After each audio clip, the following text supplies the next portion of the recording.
కర్ణాటక కాంగ్రెస్ లో మరోసారి చిచ్చు రేగింది. మంత్రివర్గ విస్తరణలో అవకాశం దక్కని ఎమ్మెల్యేలు అసమ్మతి గళం వినిపిస్తున్నారు. ఇప్పటికే 2 సీనియర్ కాంగ్రెస్ ఎమ్మెల్యేలు తమ పదవులకు రాజీనామా చేస్తున్నట్లు ప్రకటించారు. ఇండి నియోజకవర్గ ఎమ్మెల్యే యశ్వంత రాయగౌడ పాటిల్ రాజీనామా చేశారు. గతంలో తనకు మంత్రి పదవి ఇస్తామని పార్టీ అధిష్టానం ఇచ్చిన మాటను తప్పిందని ఆయన ఆవేదన వ్యక్తం చేశారు. ఆయన బాటలోనే సాగర్ ఎమ్మెల్యే బేలూరు గోపాలకృష్ణ రాజీనామా ప్రకటించారు. కాంగ్రెస్ పార్టీలో కేవలం మాజీ ముఖ్యమంత్రుల పిల్లలకే ప్రాధాన్యత ఇస్తున్నారని ఆయన తీవ్రమైన కామెంట్స్ చేశారు.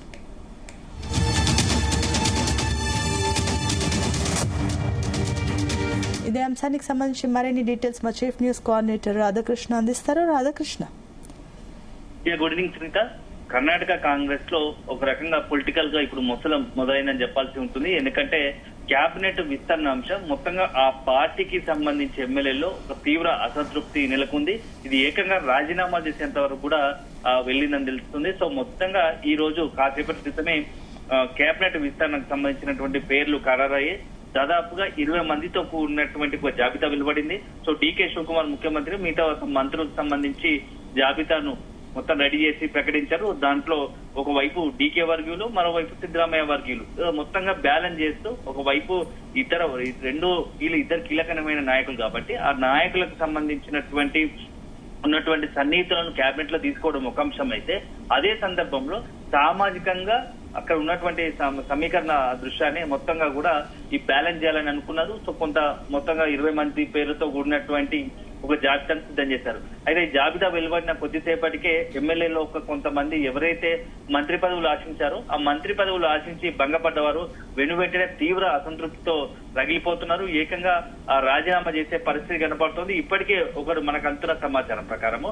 అక్కడ ఉన్నటువంటి ఒక ఎమ్మెల్యే రాజీనామా చేసినట్టుగా తెలుస్తోంది. మరొక ఇద్దరు రేపు రాజీనామా చేయడానికి సిద్ధపడుతున్నట్టుగా తెలుస్తోంది. సో ఇప్పుడు తాజాగా మనకు అంతున్న సమాచారం ప్రకారం ఇండి ఎమ్మెల్యే యశ్వంతరాయ గౌడ పాటిల్ రాజీనామా చేసినట్టుగా తెలుస్తోంది. తన రాజీనామా లేఖను కూడా స్పీకర్ కు అందజేసినట్లుగా తెలుస్తోంది. సో ఇది కర్ణాటక రాష్ట్ర రాజకీయాల్లో ఒక సంచలనంగా మారబోతోంది. ఒకవైపు ఇలాగా ఉంటే మరొక ఇద్దరు ఎమ్మెల్యేలు బేలూరు ఎమ్మెల్యే గోపాలకృష్ణ రేపు ఉదయం 10 గంటలకు తాము రాజీనామా చేయబోతున్నట్టుగా కూడా ప్రకటించినట్టుగా తెలుస్తోంది. ఇక మరొకరు భద్రావతి ఎమ్మెల్యే సంగమేష్ కూడా అదే దారిలో రాజీనామా బాట పట్టబోతున్నట్టుగా తెలుస్తోంది. మొత్తంగా ఒక కుదుపు. ఎందుకంటే ఒక వైపు ఏమో కర్ణాటక కాంగ్రెస్ లో ప్రశాంత మొన్నటిదాకా సిద్ధరామయ్య ముఖ్యమంత్రిగా ఉన్నప్పుడు ఉన్న క్రమంలో రాజకీయాలు కొంత స్తబ్దతగా ఉండేది. ఒక రకంగా సిద్ధరామయ్య అనుభవం దృష్ట్యా కావచ్చు, సీనియర్ నాయకుడు కాబట్టి కొంత కర్ణాటక కాంగ్రెస్ లో క్యాబినెట్ కి సంబంధించి అది ఇతరత్ర పార్టీకి సంబంధించి కొంత బ్యాలెన్స్ గాను లేకుంటే పార్టీ కంటిన్యూ చేస్తా ఉంది. అధికారంలో 2.5 సంవత్సరాలు గడిచింది.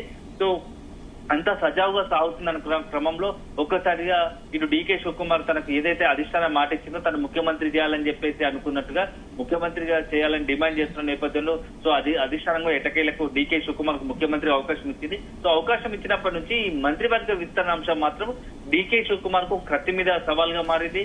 సో ముందు గతంలో కూడా మనం చూసాము, రామలింగారెడ్డి లాంటి ఆ మంత్రులు రాజీనామా చేసిన పరిస్థితి తమకు నచ్చిన శాఖ దొరకలేదని. సో ఇలాంటి తరుణంలో ఇప్పుడు తాజా కూడా ఎమ్మెల్యేలు కూడా మంత్రి పదవి దక్కుతుంది అని చెప్పేసి భావించి మంత్రి పదవి దక్కకపోవడంతో రాజీనామా పట్టబడుతున్నారు. సో గతంలో నాకు అవకాశం ఇస్తానని చెప్పేసి ఏకంగా అధిష్టానం చెప్పింది. అధిష్టానం చెప్పాక కూడా ఇప్పుడు ఇలాంటి మంత్రి పదవి దక్కకపోవడం, ఇంకా పార్టీలో ఉండి ఎందుకు, నేను ఎమ్మెల్యేగా ఉండి ఏ లాభం అన్నట్టుగా కూడా కొంత ఎమ్మెల్యేలు అసంతృప్తికి గురవుతున్నట్టుగా తెలుస్తోంది. సో మొత్తంగా ఇప్పుడు ప్రస్తుతం అయితే ఒకవైపు ఎమ్మెల్యేల రాజీనామా పరంపర కొనసాగుతున్న నేపథ్యంలో అసలు డీకే శివకుమార్ ఏం చేయబోతున్నారు, సో కాంగ్రెస్ అధిష్టానం ఏం చేయబోతోంది. ఎందుకంటే ఒక రకంగా ఏఐసిసి అధ్యక్షుడు మల్లికార్జున ఖర్గేకి సంబంధించినటువంటి సొంత రాష్ట్రం కర్ణాటకలో ఇప్పుడు ఇట్లాంటి పరిస్థితి రావడం, మంత్రి పదవులు దక్కడని ఏకంగా ఎమ్మెల్యేలు రాజీనామా చేయడం చూస్తా ఉంటే ఇది ఎటు పోతా ఉంది, వీళ్ళని ఖచ్చితంగా కంట్రోల్ చేసే అవకాశం ఉందా, అధిష్టానం బుజ్జగిస్తుందా, డీకే శివకుమార్ బుజ్జగిస్తారా, లేకుంటే మాజీ ముఖ్యమంత్రిగా ఉన్న సిద్ధరామయ్య అనుభవం వచ్చినాడు కాబట్టి సో వీళ్ళందరినీ అసంతృప్తులను పిలిచి ఏదైనా సెటిల్ చేయగలుగుతారా, వాళ్ళని సమన్వయపరిచి కొంత శాంతపరుస్తారా అనేది కూడా మనం చూడాలి.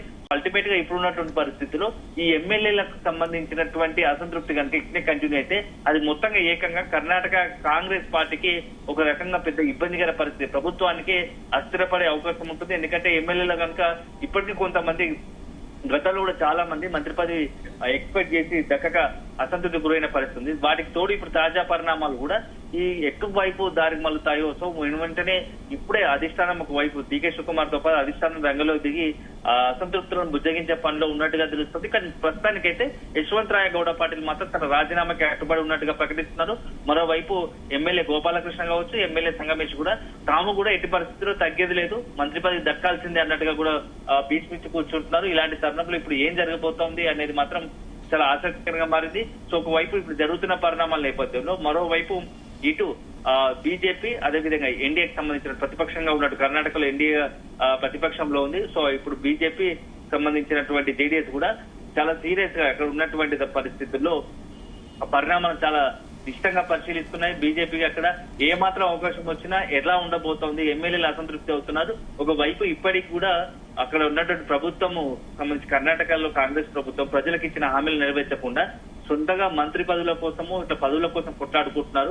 ఒకవైపు ముఖ్యమంత్రి పదవి కోసం ఎమ్మెల్యేలే ఇట్లా రాజీనామాల పర్వం పడుతున్న నేపథ్యంలో అసలు కర్ణాటకలో ఏం జరుగుతా ఉంది, ప్రజలకు సంబంధించి ప్రభుత్వం సేవ చేయాలి, కాంగ్రెస్ పార్టీ ప్రజలకు జవాబుదారీగా ఉండాలి. కానీ ఇలాంటి చిల్లర పంచాయతీలతో ప్రజల సంక్షేమాన్ని పక్కుదోవ పట్టిస్తుందని చెప్పేసి కూడా బీజేపీ విమర్శిస్తున్న పరిస్థితి కనబడుతుంది. సో అల్టిమేట్ గా చూడాలి, రాబోయే 2-3 రోజుల్లో చాలా కీలకమైన పరిణామాలకు మాత్రం అవకాశం ఉన్నట్టుగా తెలుస్తోంది. సునీత.